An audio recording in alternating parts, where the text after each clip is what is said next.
Hello and welcome. My name is Abhilash. I represent Gentle Bamboo Solutions. And today, as promised, I am talking about the magic of voice to somebody who actually understands it. Welcome, Mallika. Mallika is actor I saw on a theater and was completely mesmerized by when I saw her acting in a play. And I think it is a bit of a privilege today to be able to interact with her and maybe consider starting to call her a friend. Right? I have a few questions for you, Malika, and this is for people who are in the learning and development industry, people who are either executives working in a corporate or trainers who want to learn to use their voice better, right? And the reason they want to use the voice better is that we are in a pandemic, and the training industry is finding it extremely difficult to not have that physical presence in the classroom and be able to still convey the ideas that we had with the right kind of conviction, because with the video turned off and you not being in the room with the audience and essentially a block on a Zoom screen or a Microsoft Teams screen, you don't have a lot of presence in that room, and you want to become better. You want to have the one thing that you have which you can still use well is voice. And I think you are a bit of an expert. You are a trained actor. You've been directing plays, you've been acting in them, you run a theater company, you're even a coach of sorts for people who are influencers and use their voice, people who are singers and actors, and dare I say some politicians as well. So tell us something. What is this voice, and why voice plays such a big role in influencing people? Well, Abhilash, like our physical presence, like our physical body, is how we are identified physically, right? When we walk into a room, you can tell Malika has come. And when you walk into a room, they know that Abhilash is here. Likewise, when we use our voice, that's who we are as well. Everything about our physical appearance tells you who I am. Likewise, when I speak, when I open my mouth to speak and make sound and communicate an idea, I'm telling you who I am, where I'm coming from, what is it that I want to speak to you about, what is it that I'm wanting to share with you, what is it that's boiling inside me that I want to communicate, right? So the voice is very much part of who we are. So I can't, emphasize enough how important the voice is, because it carries your entire personality into the room, right? Um, the voice is also something that you communicate ideas via, you communicate your dreams through. You're also trying to enlist people, you're trying to influence people, you're trying to change people's minds through your voice, through what you say. So the voice really is something that you carry throughout your life, and it tells of your experience, it tells of your condition inside, it tells how you read a room, it tells people whether you're comfortable, you're nervous, whether you're confident. It tells you, it gives out a lot of information as well. For me, the voice is very important because voice work is listening. And when we train for voice, we start with empathy. We start with the idea of listening in and understanding where we are when we speak. And that self-awareness is sort of what we bring to listening to other people as well. You know? And empathy is what is the bigger part of communication. So I think that's some of the things that I want to say right up front about voice. I can go on, and I'm sure we will, through this conversation, talk about the wonderful and miraculous things that the human voice is. But this is where I want to leave it for now. Nice. No, thank you. That's actually very interesting. Uh, I have a pet theory. I have discussed this with you in the past a little. I want to dig a little deeper into it. This is about a story which is 100 or so years old, right? And the question I have is about people when movies started. Now, of course, we have movies which are been around for a long time, but when movies started getting done, talkies, and before that, the silent film and all of that, what used to happen, and you are a better historian than I am, so correct me when I'm wrong. The idea was that they would pick actors from the stage, absolutely brilliant actors on the stage who were superstars, who held the attention of thousands of people in a theater. They were the obvious choices. They were picked up and turned into movie stars, right? And what happened, and I've been told in many places, is that they were supposed to become much more successful because now they have the luxury of retakes and cameras put in the right position and people guiding and telling them how to do. They could practice better and practice only small parts of it so they don't forget the lines and don't have to improvise. Everything was in their favor. But when the theater actors came into movies, they were a bit of a disaster, to use the right word for it, because once the camera was right in their face, right, what they used to do in a big theater started looking like overacting. Obviously, when you are in a theater and people are seeing you from far away, you would have to exaggerate your emotions, your facial expressions, your body, how you move it, and all of that. And at some point, when the camera is staring you right in the face, you try to do that, it looks like you are just a, I don't know, amateurish actor who is just beginning to learn, and that created a lot of problems. Obviously, over time, people figured that out, how to do that, how to bring subtlety into acting and all of that. And we all discovered that now, obviously, actors who are in theater as well as movies can easily flit between the two and do justice to both the media. Question for you then is that we, as corporate trainers or educators or facilitators, even school teachers, college professors, we all find ourselves in that position that the theater actors of 100 years ago found themselves.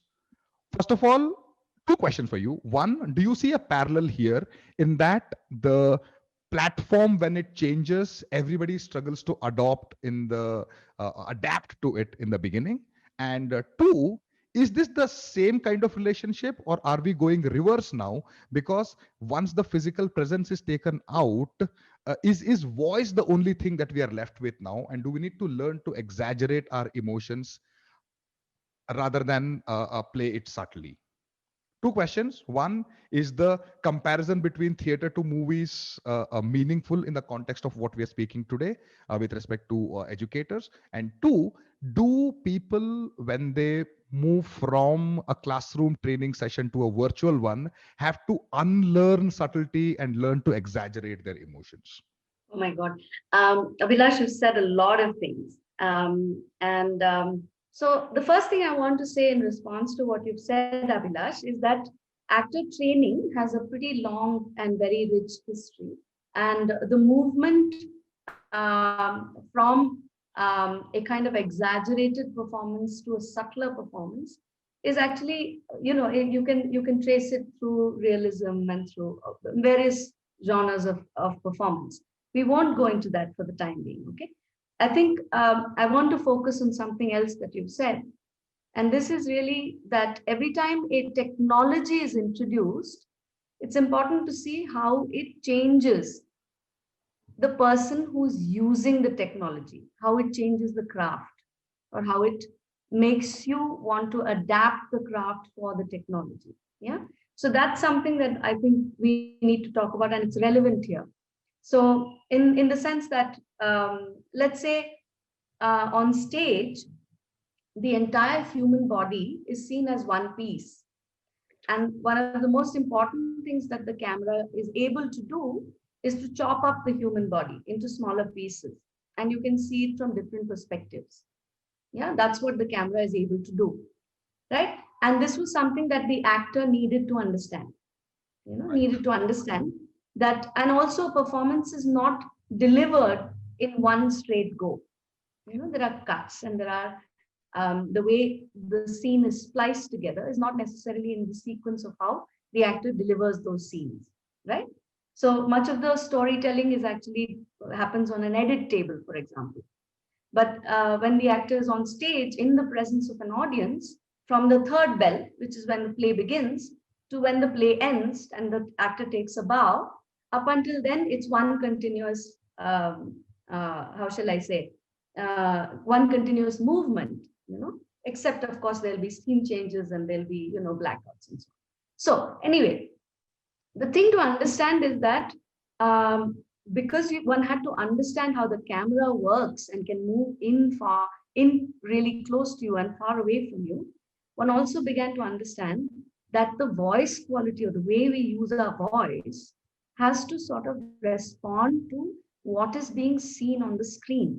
So one learned to adjust to that.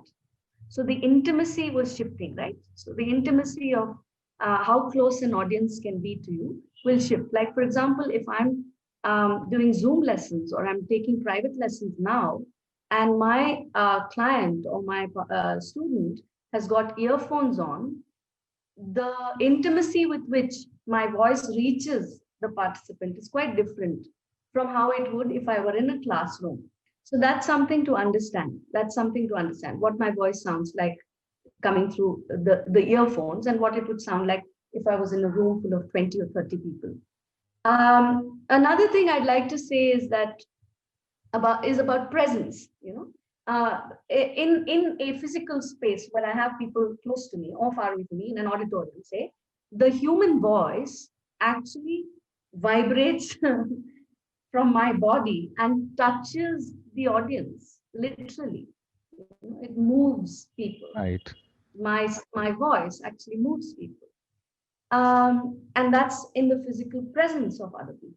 Now, if I were to take that away, and now there is my physical body is not there, and my physical voice is not reaching the other person, how can I still be present in the room?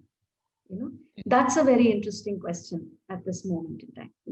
For voice users who are going through, a lot of turmoil in terms of like, do I need to exaggerate? Do I need to overdo? Do I need to be more dramatic? These are questions that are being asked. But actually, I like to boil it down to a principle. Now, Mhm. for acting to be effective, I think I go down to the basic principle of what is the work of the actor. The actor's field of work is actually investigating the truth. By that, I don't mean a moral truth, but what I mean is what is the truth of the moment she is inhabiting in that moment as a character, right? So that's what we are doing as actors.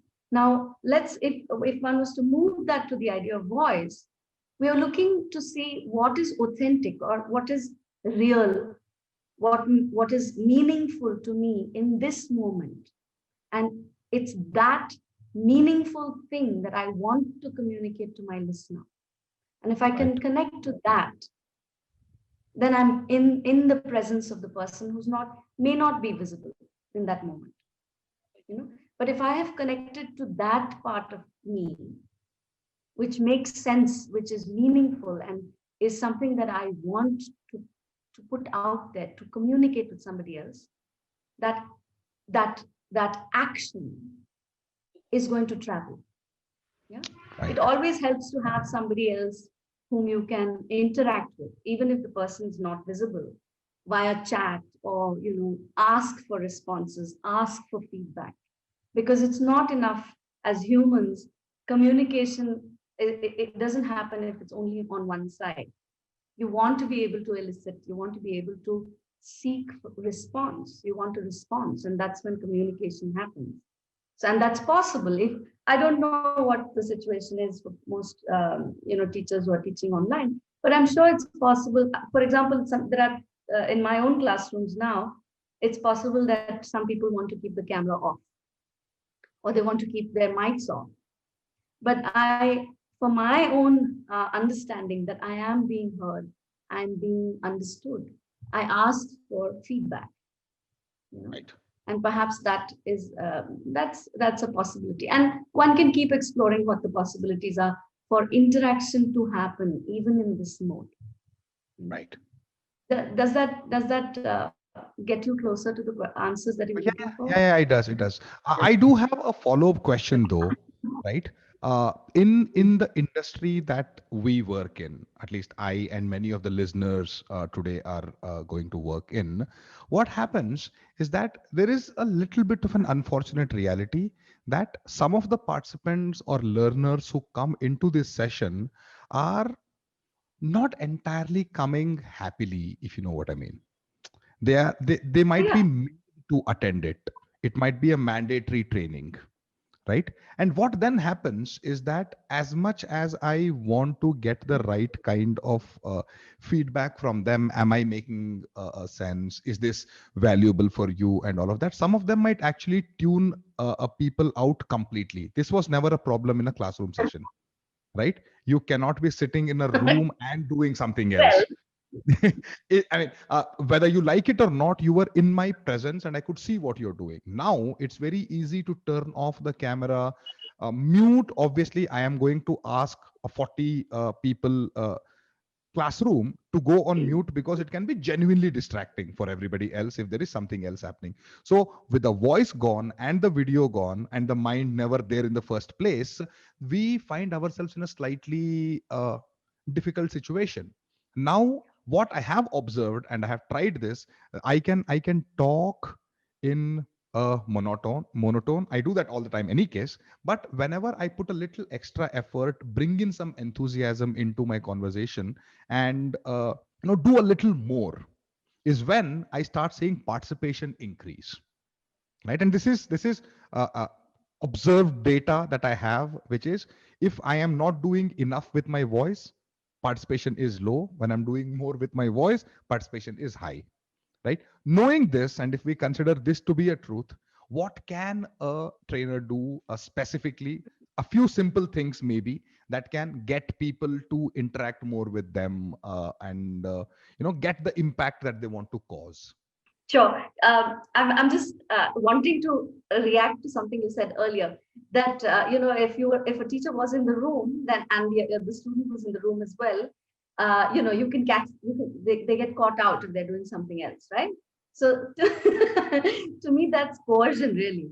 It's not really engagement. So, and I wouldn't idealize that kind of classroom, But I see what you mean, because most times, um, I think one thing that we can actually start with,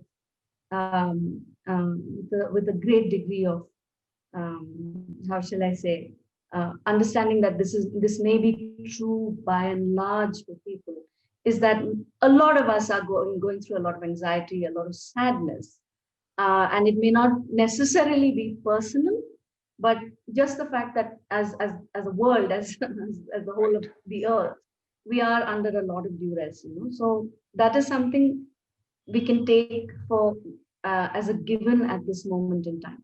But let's put that aside for just a moment and say that uh, the fact that people come into a classroom, and most times it is because they have to, is also something that's a given. Not everybody is doing a job that is the job of their lifetime, and they're completely passionate about it. And sometimes it's just about going through the motions, and it can get tiring, and you just want to get through it somehow. Yeah.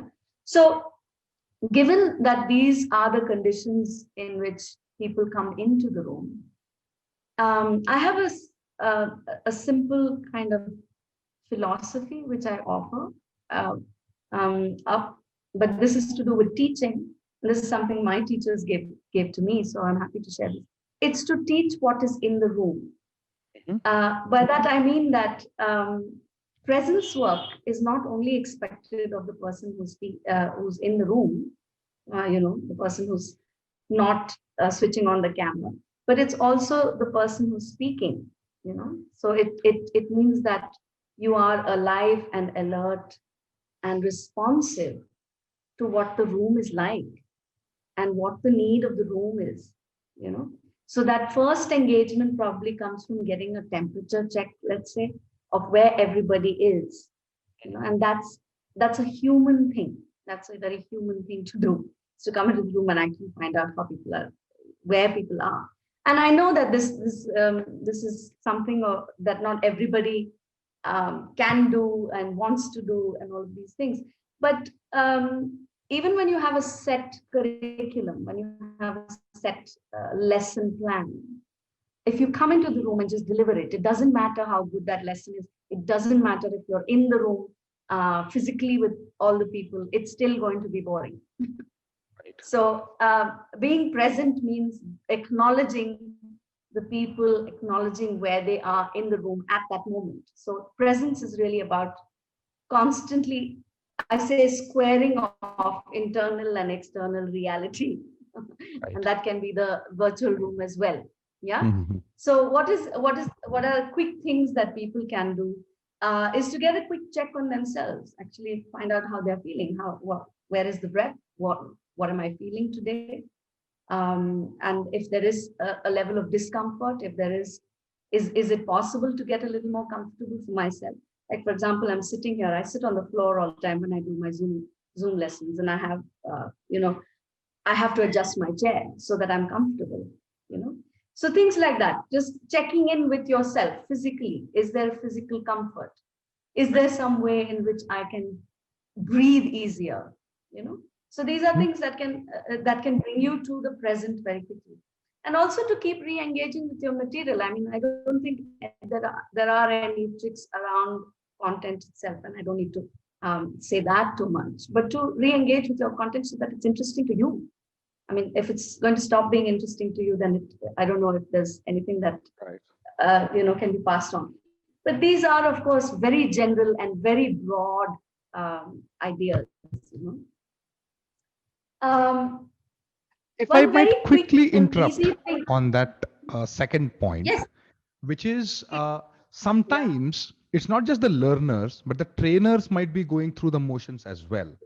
In that, you know, yes, there is a lot of work that we are doing every day. And there is once in a while, I am, for example, doing a session that I'm not particularly fond of. I'm doing it because it has to be done. So, what do I do then? It's from the learner side. If I want to make it interesting, I still want to make an impact. This is because a work has been assigned to me by the company. But every once in a while, I don't like the topic. I'm doing it because there is nobody else to do it, and it is not as uncommon as it sounds. For every 6 or 8 sessions that you do, there will be one or two that you don't want to do, but you're doing because it has to be done. So how do we then get that into our mind, and what do we do about that? yeah. Abhilash, you're asking me how can I be interesting all the time? Okay, all right then. That's That's what I'm asking you. yeah. Yeah. So, but the thing is that we are not interesting all the time, and it's a good idea to acknowledge it. I mean, it's not about confessing to the whole world, but to acknowledge to yourself that today, it's a bit meh. You know, it's a bit. I'm not entirely there right now. So as soon as you do that, you give your chance a second breath. You know, you give your chance a moment to breathe again and see how you can engage with this material to make it slightly more interesting for yourself on that day, in that moment. I really think it's about starting with yourself. I don't think we're any human being, it's or humanly possible for you to be interesting all the time. There are Right. going to be many days when you're going to be really boring. And that's Mhm. okay. The thing Right. is, that's okay. You know, I still have to come here. I still have to engage with you. I have to deliver this content to you, you know. Right. So it makes sense to first start with being empathetic to oneself and say, Right.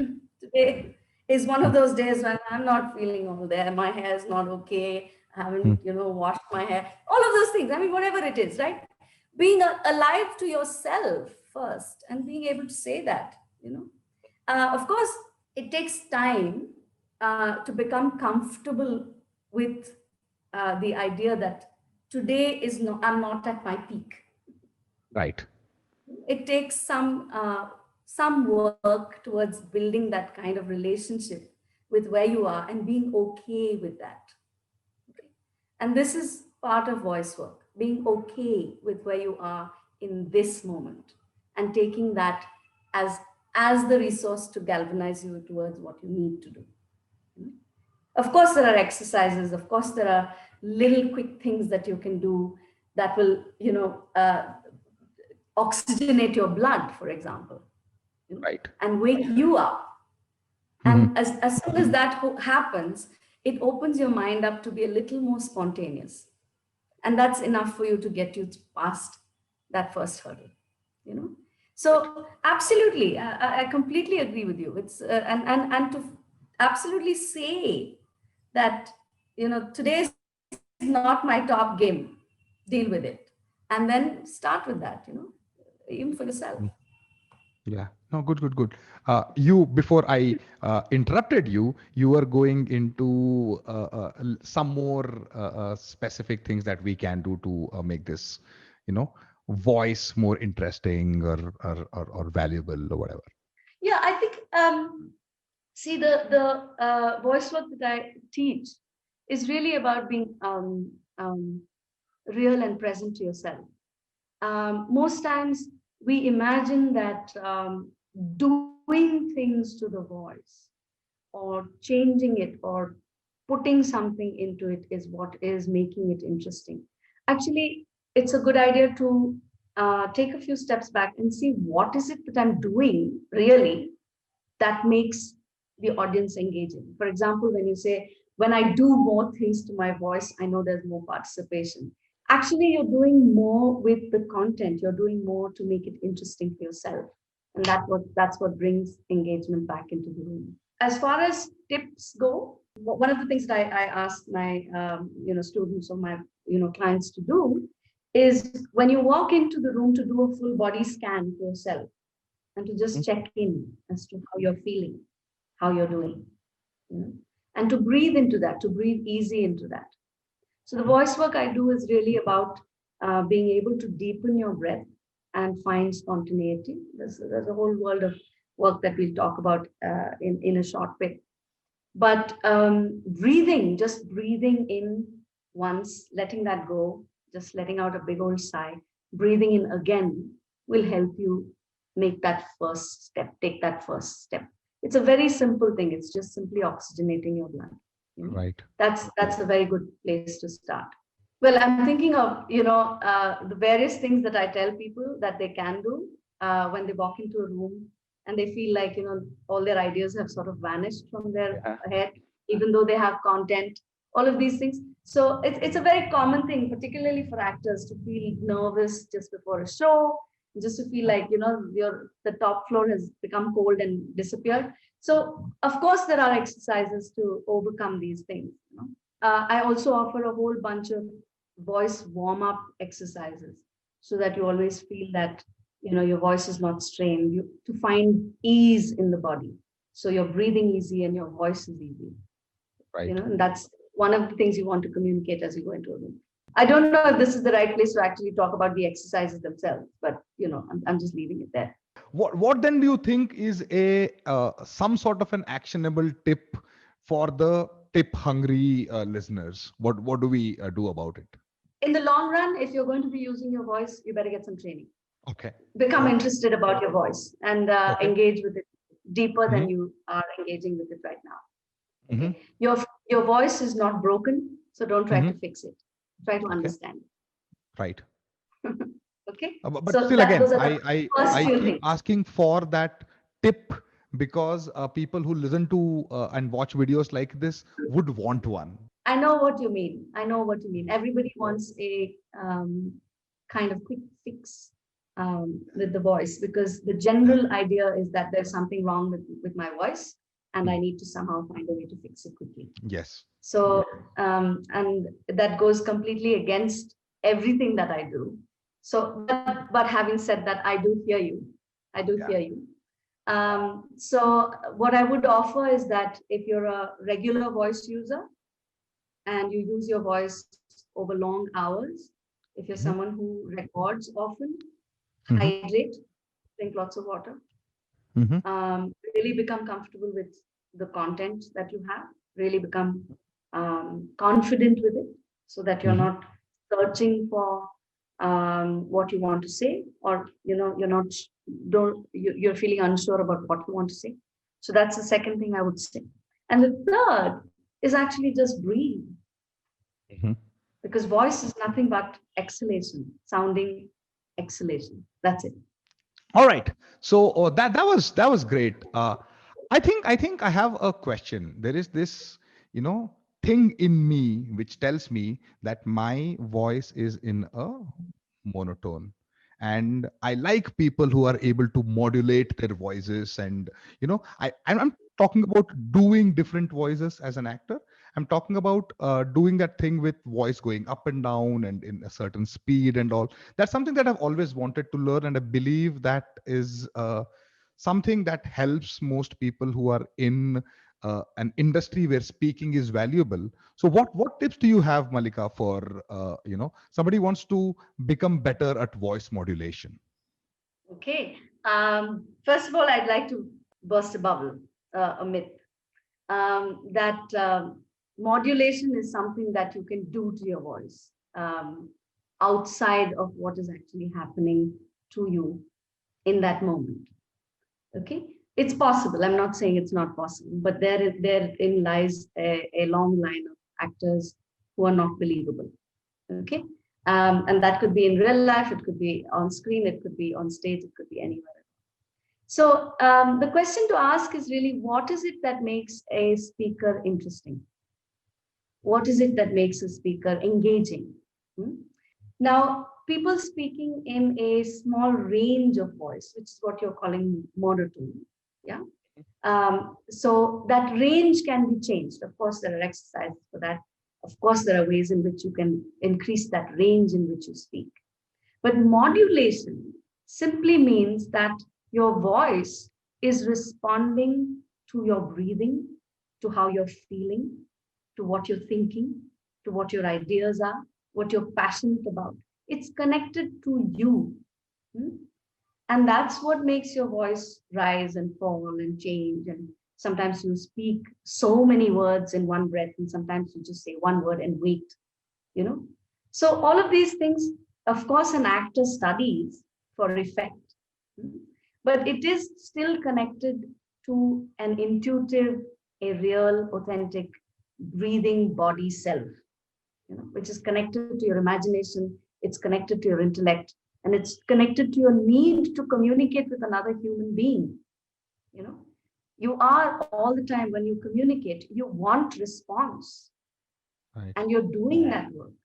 And that's what makes the voice changeable, varied, and rich. It's not something you can stick without that connection from outside onto your voice. It's not going to make any sense to anyone. Does that make sense? Yes, it does. So essentially, what you're saying is modulation is something that happens and not something that you do to your voice. Yes, modulation happens. Absolutely right, as far as that's concerned. But how do we make that happen? It is about integrating your breathing, your body, your sense of presence, your imagination. When you integrate that together and bring it to communication, that's when it happens. So the focus is not an external kind of fix it from the outside, but actually to understand what is the process of communication. What is Right. the process of using effective voice? You know, Mhm. that's where the focus really lies. This has been amazing, Malika. The session for me today, at least, has been one in which there has been simultaneously a lot of unlearning and learning new things, learning good things. Uh, Primarily almost coming to a conclusion that my voice is not broken and it does not need to be fixed. And thank you very much. Thank you for being with us. Thank you for spending time and talking about the magic that voice is. There is a session that you do about voice work. Would you want to share some details about that? I teach a practice called the Fitzmaurice voice work. I also teach Vachika, which is something of a bag of exercises for actors, performers, and voice users, of exercises which I've sort of compiled over the last 20 odd years, which I offer as batteries of exercises. I teach the Fitzmaurice voice work because I'm a certified teacher, and we are one of two. I'm one of two teachers in India, the only one actively teaching at the moment. The work is really, it really involves releasing of tightness in the body, particularly around the breathing process. Um, it involves integrating the breath, the body, and the imagination for effective communication. We are also looking at efficiently using the breath so that voice is not just effective, it's also impactful and has the power to influence. So, this is basically the work that I do and what I teach. I do it as workshops. I do a lot of free offerings because voice is something that is quite a neglected area when we talk about communication, voices, or even performance. Voice is one of the least areas that is given the least attention. So, not many people know about voice work and how important it is. No matter what kind of work you do, that it's something that you'll bring. It'll bear to improve your communication abilities with other beings who you work with. So, this is something that I offer as free workshops. I do full sessions. I also work individually with particularly people who are decision makers and influencers in different walks of life. This has been very interesting. Thank you once again, everybody who's been watching this. And I hope this has been as informative and as useful for you as it has been for me. And thank you. Bye bye. Thank you. Thank you for calling me.